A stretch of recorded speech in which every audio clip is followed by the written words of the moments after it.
This is Analisa Torres. This is the first time we've heard from her since the amended complaint was filed. She did do an order previously, and when it was just against Diddy, and that was an order saying that the plaintiff could proceed anonymously. And I know I've seen a lot of comments online saying that the judge is being really unfair because Alex was just responding to Buzbee's own tactics, and Buzbee is the one who's been going around, stirring the pot and going on TV. But I think what's notable about her order is she doesn't cite any TV interviews beyond the NBC interview, but she's not like scolding anyone for the NBC interview. She's just focused on the filings in front of her.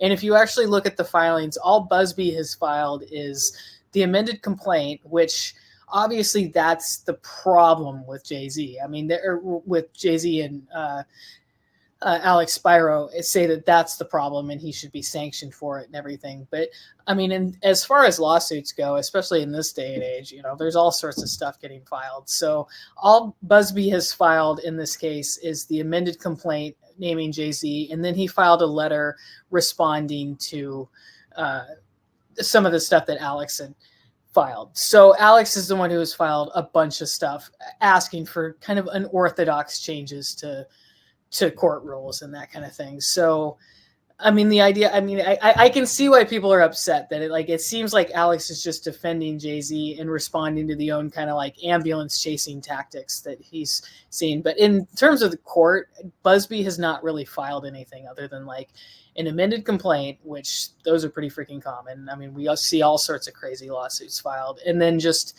a letter responding to Alex's stuff that's like actually pretty measured, but we can bring that up here. So the judge says, plaintiff filed this on October 20th, alleging a violation of the New York City Victims and Gender Motivated Violence Protection Act. And that's the law that we've seen cited in so many other sexual assault lawsuits being brought against Diddy, including, I believe it was cited in Cassie's lawsuit that settled quickly after. But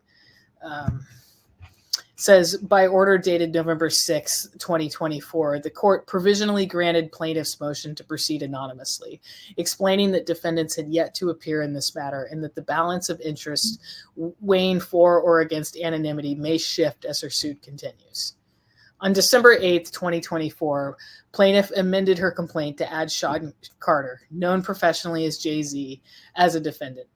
Plaintiff again sought to leave to proceed anonymously, but this time Carter's counsel appeared and moved to deny her motion, or in the alternative, to dismiss her amended complaint pursuant to the federal rules of civil procedure. Carter also moved for an expedited hearing on the issue. The next day, Carter's attorney filed a letter containing a declaration from an associate at his law firm recounting a phone conversation she had with an unnamed woman who claimed that plaintiff's counsel encouraged her to lie about her experience of sexual assault. Carter's lawyer asked the court to consider this additional information in connection with plaintiff's motion to proceed anonymously. Plaintiff's counsel denied Carter's allegation against him. On December 13th, 2024, attorney filed an additional letter alerting the court to a recently published interview of plaintiff on NBC News.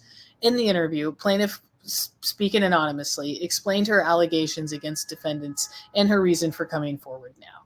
Carter's lawyer points to the interview, in which plaintiffs admitted to inconsistencies in her story, as evidence that plaintiff's claims, quote, have no factual basis whatsoever. He also argues that plaintiff's counsel violated federal rules of civil procedure by failing to undertake a reasonable inquiry into the facts before filing the complaint and failing to seek admission pro hoc viae to this court. Carter's attorney requested an expedited briefing schedule for motion to strike the amended complaint under federal rules of procedure. The next day, Carter's counsel submitted yet another filing, a motion for an emergency order directing the preservation of evidence and striking the amended complaint under Rule 12F. In deciding whether a plaintiff may proceed anonymously, courts balance the plaintiff's interest in anonymity against both the public interest in disclosure and any prejudice to defendant. The Second Circuit has laid out a exhaustive list of factors to be considered. Whether the litigation involves matters that are highly sensitive and of a personal nature, whether identification poses a risk of retaliatory physical or mental harm to the party seeking to proceed anonymously, or even more critically, to innocent non-parties. Whether identification presents other harms and the likely severity of those harms, including whether the injury litigated against would be incurred as a result of the disclosure of the plaintiff's identity. Whether the plaintiff is particularly vulnerable to the possible harms of disclosure, particularly in light of her age. Whether the suit is challenging the actions of the government or that of private parties. Whether the defendant is prejudiced by allowing the defendant to press her claims anonymously. Whether the nature of that prejudice, if any, differs at any particular stage of the litigation, and whether any prejudice can be mitigated by the district court. Whether the plaintiff's identity has thus far been kept confidential, whether the plaintiff's interest in the litigation is furthered by requiring the plaintiff to, whether the public's interest in the litigation is furthered by requiring the plaintiff to disclose her identity. Whether, because of the purely legal nature of the issues presented or otherwise, there is an atypically weak public interest in knowing the litigants' identities, and whether there are any alternative mechanisms for protecting the confidentiality of the plaintiff. So, and she just says here, the weight of the factors tips in favor of allowing plaintiff to remain anonymous, at least for this stage of the litigation. She says factors 1, 2, 4, and 7. So 1 is highly sensitive in personal nature. Plaintiff is particularly vulnerable to possible harms of disclosure, particularly in light of her age. Her identity has thus far been kept confidential. And what was it? 4, 7, and 8? 1, 2, 4. Whether identification poses a risk of retaliatory physical or mental harm. Interesting. Or to innocent non-parties.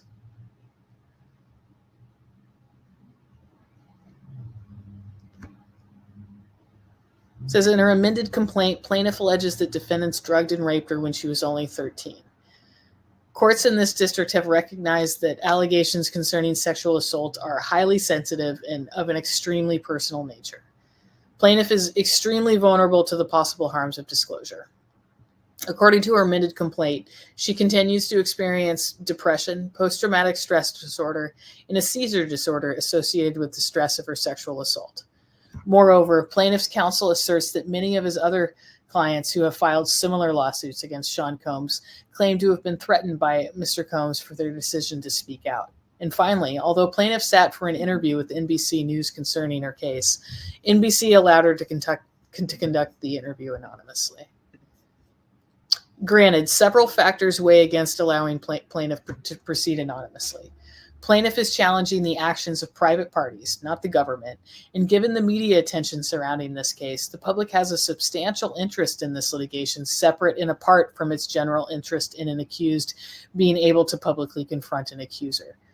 And this is citing Judge Clark's order in the other Diddy lawsuit, where she actually orders the plaintiff to identify herself. But this judge viewed the facts in this case differently.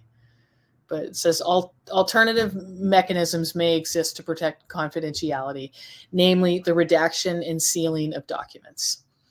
Most importantly, plaintiff's continued anonymity may cause prejudice to defendants, making it more difficult for them to collect the facts necessary to mount a defense and, as appropriate, challenge plaintiff's credibility.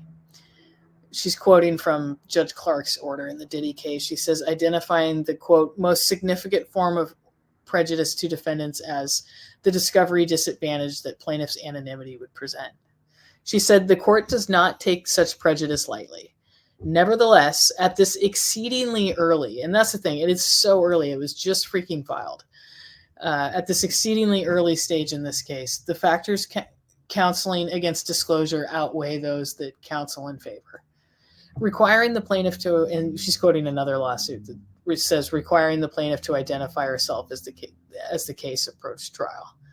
Accordingly, plaintiff's motion to proceed anonymously is granted. Plaintiff is advised that because the balance of these factors will certainly shift as this case proceeds, especially if and when the parties engage in discovery in earnest, this court intends to revisit this decision at a future date. Remaining motions, and this is when she gets a little pissy about all the filings. So since Carter's attorney first appeared in this case 17 days ago, he has submitted a litany of letters and motions attempting to impugn the character of plaintiff's lawyer, many of them expounding on the purported urgency of this case.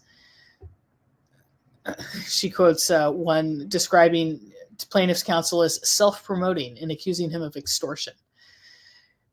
She quotes another that requested to be heard on an expedited basis and accused plaintiff's counsel of exploiting the legal process to generate media attention. Takes one to know one. Asserting that plaintiff's counsel seeks only to benefit himself. Requesting the shortening of a deadline from 21 days to 1 day. Yeah, that was just like, it took some nerve. I mean, like I said, there's no way he could have actually thought that was going to be granted. Isn't he a Harvard law grad? Describing plaintiff's counsel as willing to blatantly violate the core ethical obligations of all attorneys and requesting a hearing on a motion the following day. Carter's lawyer's relentless filing of combative motions containing inflammatory language and ad hominem attacks is inappropriate, a waste of judicial resources, and a tactic unlikely to benefit his client. The court will not fast-track the judicial process merely because counsel demands it. Moreover, although Carter's attorney assails plaintiff's lawyer as having a, quote, chronic inability to follow the rules, Carter's counsel has failed to abide by this court's clear rules. Under the court's individual practices in civil cases and with limited exceptions, a pre-motion letter is required prior to the filing of any motion. Although Carter's attorney stated that he intended to file immediately a motion to strike the first amended complaint, he did not give plaintiff the requisite 5 business days to respond. And the rule says, wait for the court to set he didn't give the plaintiff the requisite 5 business days to respond, wait for the court to set a motion schedule, or state whether any exception to the court's individual practices applied. This is unacceptable. Counsel is hereby advised that any further motions filed in violation of this court's individual practices may be denied on that grounds alone.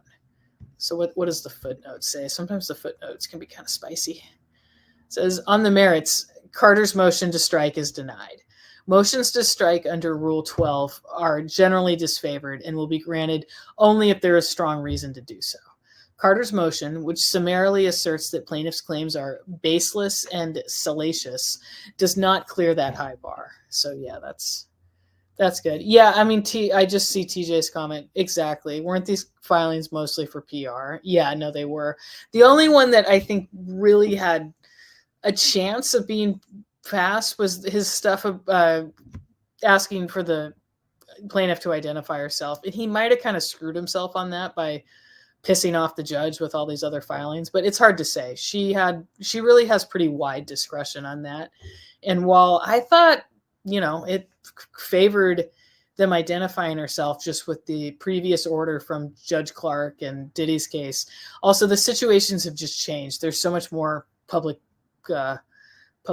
interests on this now, and he actually has not lost everything too, because she has not yet ruled on his motion to order Buzbee to preserve evidence, and she set a briefing schedule for that. Buzbee has until like January 10th to file a response, so he could get somewhere with that. But yeah, I think you're right. They were just filed for PR, especially his one asking to shorten the window from 21 days to 1 day.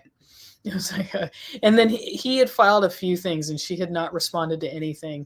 And he filed something on a Wednesday afternoon that asked her to hold a hearing at Thursday morning at 9 a.m. It's like, okay, he has to know this stuff isn't going to be passed. And the thing is that while he clearly annoyed the judge and she issued this ruling scolding him, I mean, the idea that this means that, it's just over for him and she's going to have it out for him and all the rulings going forward. Like, no. I mean, if it's the case is as bad as he says it is, and there's no merit to any of it, he should have an easy time going through the process.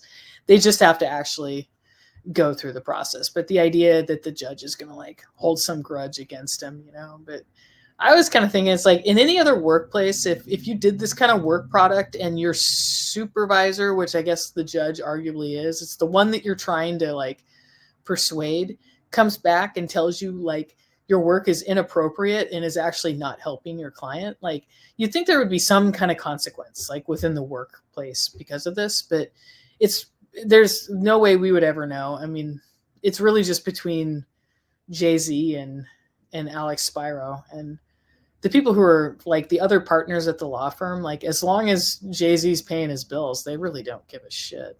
Like, I mean, especially because some of this stuff is like the defamation claims that they're filing. A lot of this stuff is clearly just filed for like public relations stuff. You know, they're all just kind of destined to lose on litigation grounds. But